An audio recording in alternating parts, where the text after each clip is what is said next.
नमो राघवाय। जय श्री सीताराम। जय श्री सीताराम। जगत गुरु जी की जो ये भावार्थ बोधनी बड़े अच्छे बहुत सुंदर प्रसंगों के साथ जैसे भी हम पे गुरु कृपा से हम पाठ कर सकते हैं, हम आप दोनों लोग श्रवण करते हैं इस पाठ को। जैसा भी आपको लगता हो आप हमें अपने सुझाव कमेंट बॉक्स के द्वारा भेजते रहें। जय श्री राम। अब क्या था, जब भगवान प्रकट हुए तो भगवान का कैसा रूप था वह हमने आपको अगले ब्लॉग में भी बताया था और इसमें भी थोड़ा सा कह देते हैं दो चार चौपाइयों के द्वारा कि कैसा रूप था। कुंडल मकर मुकुरु सिर बाजा, कुटिल के सजन मधुप समाजा, और सिर बसर चिरवन माला, पदक हार भूषण मणि जाला, के हरे कंदर चार जनेऊ, बाहु विभूषण सुंदर ते, कर कर सरिस सुभग भुज दंडा, करने संग कर सर को दंडा, कंड विनिंदिक पीत बटे, उदर रेख वर तीर, नाभ मनोहर लेत जनु, जमुर पवन छवि छीन। तो क्या था कि भगवान जब आए तो इतने सुंदर कि सिंह के समान स्कंद पर सुंदर जनेऊ सुशोभित हो रहा था। जो बाहुओं से विभूषण थे वे श्री बहुत सुंदर थे। भगवान श्री राम की सुंदर भुजाएं हाथी के सूंड के समान थी। उनके कट प्रदेश में तरकस तथा श्री हस्त में बाण धनुष विराजमान थे। प्रभु श्री राम के कटतर पर विराजमान पीताम्बर बिजली की सी विशेष निंदा कर रहा बिजली की भी विशेष निंदा कर रहा था, अर्थात विद्युत से भी अधिक प्रकाशमान थे। यानी जो लाइट होती है ना वह भी फीकी थी भगवान के आगे, विद्युत वो फीका था। भगवान के ऊपर श्रेष्ठ 3 रेखाएं थीं। प्रभु की सुंदर नाभि मानो यमुना जी की भंवर की शोभा की को भी छीन ले रही थी। पद राजीव बरनी नहीं जाई, मुनि मन मदो पवसई जिनि माई, मुनि मन मदो पवसई मन माई। भगवान इतने सुंदर सुशोभित होने वाले प्रभु, उनके मन को देख करके क्या लगा, भगवान को मुनिजन के मन में रूप भोरे निवास करने लगे। उस भगवान जब प्रकट हुए ना तो मुनियों को तो सब पता लग जाता कि कब भगवान आ गए, कब प्रकट हो रहे हैं, कब दर्शन दे रहे हैं। तो उन मुनियों को उस रूप को देख करके बहुत अच्छा लगा। बाम बाग शोभित अनुकूला, आदि शक्ति छवि दे जग मूला, जासु अंश उपजय गुण कानी, अगणित उमा रमा ब्रह्मांड, भ्रकुटि विलास जासु जग होई, राम बाम दिशि सीता सोई, राम बाम दिशि सीता सोई। प्रभु के वाम भाग सदैव अनुकूल रहने वाली आदि शक्ति शोभा की खान स्वरूप संसार की मूल कारण स्वरूप सीता जी निरंतर अनुकूलता के साथ सुशोभित हो रही थी, जिनके अंश के सभी गुणों की खानी असंख्य पार्वती जी, लक्ष्मी जी तथा सरस्वती जी भी उत्पन्न हो जाती हैं। किससे? सीता जी से, जिनके भ्रुकुटी विलास मात्र से यह चक्राकर जगत उत्पन्न होता है। वही भगवती सीता जी भगवान श्री राम के भाम भाग में सुशोभित हो रही थी। यह है सीता जी क्या है, सोचो। सीता जी के भ्रुकुटी मात्र से ही संसार उत्पन्न हो जाता है। कितनी बहुत अच्छी बात लिखी हुई है यहाँ कि सो सीता जी जो मतलब एक मनुष्य के लोग एक स्त्री रूप में सीता जी को देखने लगते हैं। सीता जी क्या है, सीता जी का तो बस कुछ शब्द नहीं है कहने के लिए। यानी मानो कि क्या है कि जिससे चराचर जगत उत्पन्न हो जाता है भ्रुकुटी मात्र से। एक भ्रुकुटी मात्र से संसार चराचर जगत उत्पन्न होने वाला, वो भी सीता जी तपस्या के बल पर भगवान के साथ प्रकट हुई। कहाँ? मन शत्रुपा के सामने। छवि समुद्र हरि रूप बिलोकी, एकटक रहे नैन पट रोकी, चितमय सादर रूप अनुपा, तृप्त न माने मन सतरूपा। अब जब इस रूप को राम सीता जी के रूप को देखा तो अब मन सतरूपा का क्या हुआ कि वो तो जैसे ही उनने उस रूप को देखा अब तो ऐसे देखते रह गए, अब ऐसे देखते रह गए, अब उनके पलक भी नहीं ऐसे झपक रहे थे, पलक भी नहीं झपक रहे, क्योंकि कभी कभी हमें कोई विशेष बड़ी चीज़ मिल जाए या विशेष कोई ऐसा देखने को मिल जाए तो अपन एकटक देखते हैं ना जरा ऐसे गौर से, और वे तो साक्षात परम ब्रह्म परमात्मा है, तब तो वो ऐसे ऐसे देख रहे थे, पलक भी नहीं झपका रहे थे, यह देख रहे थे भगवान राम और सीता के रूप को। उनने मन सतरूपा की मन में तृप्ति ही नहीं हो रही थी, भगवान राम के दर्श करने के बाद उनके मन में तृप्ति नहीं हो रही थी, इसलिए वो एकटक ही देख रहे थे। हर सभी बस तन दशा बुलानी, परे दंड बगहे पदवानी। अब तो उन्होंने क्या किया, सिर पर से प्रभु निज कर कंजा, तुरंत उठाए करुणा पुंजा। अब तो एक दंड के समान पड़े थे, पैर को पकड़ करके, जब दंड के समान भगवान के चरणों में पहले एक टक देखा और एक टक देखने के बाद दंड के समान लकड़ी के समान लेट गए, जैसे लकड़ी होती है।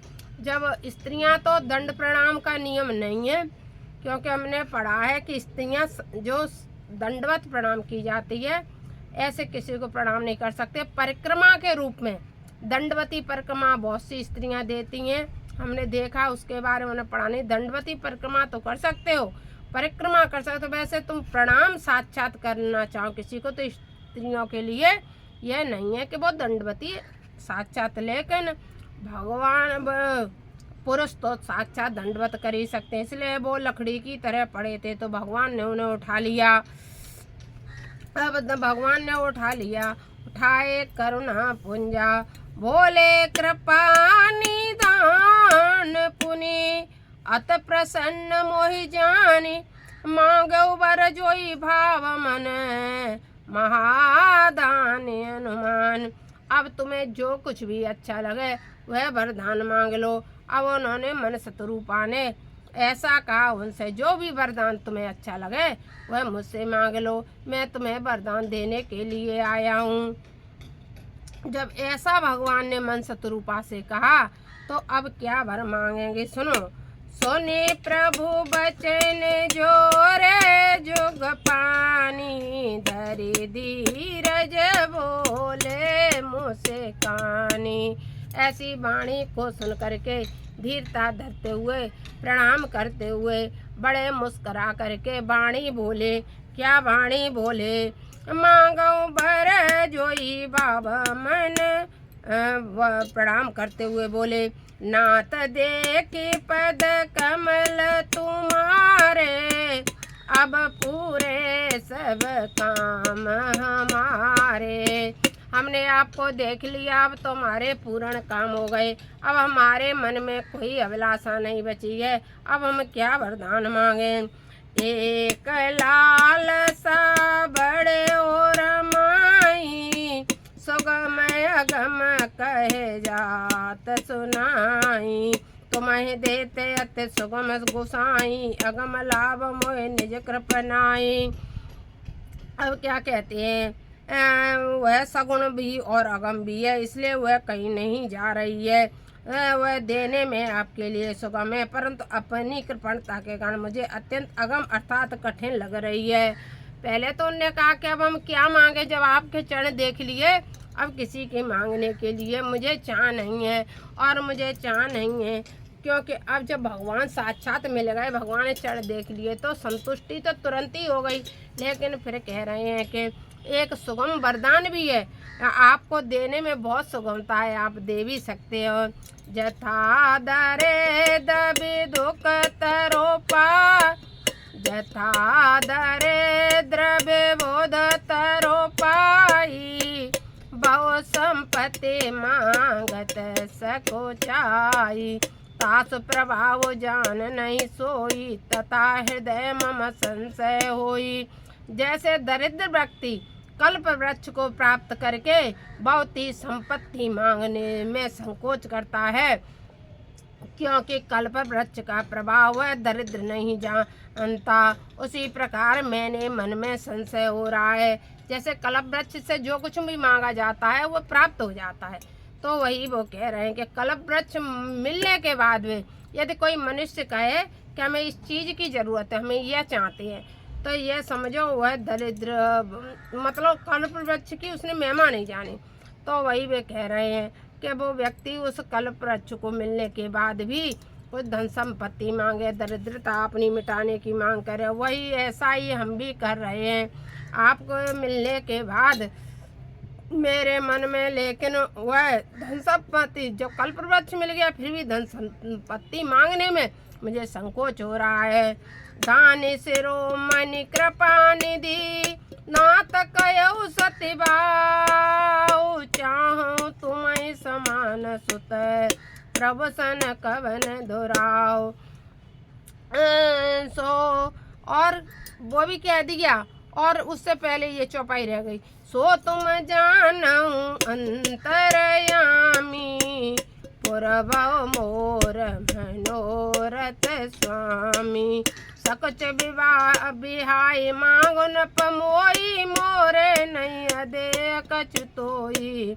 और भगवान कहने लगे, अरे मांगो, मैं तो तुम्हारे सभी मनोरथों को पूरी करूँगा, तुम मांगो, संकोच को छोड़ दो, मुझसे मांग लो, तुम्हारे लिए मेरे पास कुछ भी अधे नहीं है, अर्थात मैं तुम्हें सब कुछ दे सकता हूँ। अब तो भगवान ने और कह दी, छूट दे दी कि तुम जो मांगो मैं सब कुछ दे सकता हूँ, तुम्हारे लिए कुछ अधे नहीं है, लेकिन तुम मांगो, जरूर कुछ मांगो मुझसे। अब वो कहने लगे, मैं तो तुम्हें सब कुछ दे सकता हूँ, मांगो मांगो मांगो, ऐसे भगवान शब्द कहने लगे। किनसे? मनसत रूपा से कहने लगे। तो दानि शिरोमणि कृपा निधि, नाथ कयऊ सति भाव, चाहे तुम्हें समान सुत, प्रभु सन कवन दुराव। अब तो जो छूट मिल जाए कहोगे तो फिर का को इतना सा लेगा, फिर तो ऐसा भर भर के लेगा। तो वही मनसत रूपा की वही कहती, जब भगवान ने कही हम सब कुछ दे सकते जो चाहो, तो बात सुनने कह रही, अब हम कछु नहीं चाहते, हम तो तुम्हारे समान पुत्र चाहते हैं। बात सुनने भगवान से आग्रह कर दिया। जब जैसे ही बिन्ने भगवान से आग्रह कर दिया, वैसे ही क्या हुआ, देख प्रीति सुनी बचन अमोले, एवं मस्तो करुणा निधि बोले, आप सरिस का खोजऊं जाई, नपत वतन होवा में आई। फिर भगवान बोले, मैं आपके समान कहाँ माता पिता खोजूंगा, इसलिए मैं आपका ही पुत्र बन जाऊंगा। यदि आप मेरे समान दूसरा तो कोई है ही नहीं, या तो भगवान तो एक ही है, कभी राम बनते हैं, कभी कृष्ण बनते हैं, भगवान अनेकानेक रूप लेते हैं, लेकिन भगवान एक ही होते हैं। भगवान अलग अलग नहीं है, न भगवान में कोई भेद है। भेद बुद्धि वाले नरक में जाते हैं, इसलिए भगवान में कभी भेद नहीं करना चाहिए। जिसमें भी तुम्हारी मन रुचि रमती हो, उसी भगवान की बड़े प्रेम भाव से सेवा पूजा करनी चाहिए। भगवान में कभी अभेद नहीं होता, इसलिए भगवान ने कहा मैं तो ये कही हूँ, तो मैं दूसरा कहाँ से लाऊंगा, इसलिए मैं ही तुम्हारा पुत्र हो जाऊंगा, मैं भी आपके समान पिता कहाँ ढूंढूंगा। उनने ऐसा कह दिया। ऐसा कहने के बाद मैं तुम्हारा पुत्र हो जाऊंगा। सतरूप बिलो के कर जोरे, देवी मांगो वर जो रोचे तोरे। सतरूपाय देख कर के भगवान बोले, हे देवी आप भी कुछ वरदान मांग लो। जो वर नाथ चतुर नप मांगा, सोई कृपाल मोहे अति प्रिय लागा। चतुरई तो बोले जो पति को अच्छा लगा है वही वरदान मैं भी मांगती हूँ। और मैं क्या स्पेशल वरदान मांगूं, मैं भी यही वरदान मांगती हूँ कि मेरे भी आप पुत्र बन के आ जाओ। प्रभु परंतु छुट्टी होई ढिठाई, प्रभु परंतु छुट्टी होई ढिठाई, तदपि भगत हित तुम्हें सोहाई। तुम ब्रह्मांड जनक जग स्वामी, ब्रह्म सकल और अंतर्जामी, अस समुझत मन संशय होई का, जो प्रभु प्रमाण पुण्य सोई का, सो प्रभु प्रमाण पुण्य सोई। नमो राघवाय, नमो राघवाय। सोई सुख सोई गति सोई भगति, सोई निज चरण सने, सोई विवेक सोई रहने प्रभु, हमें कृपा कर देव।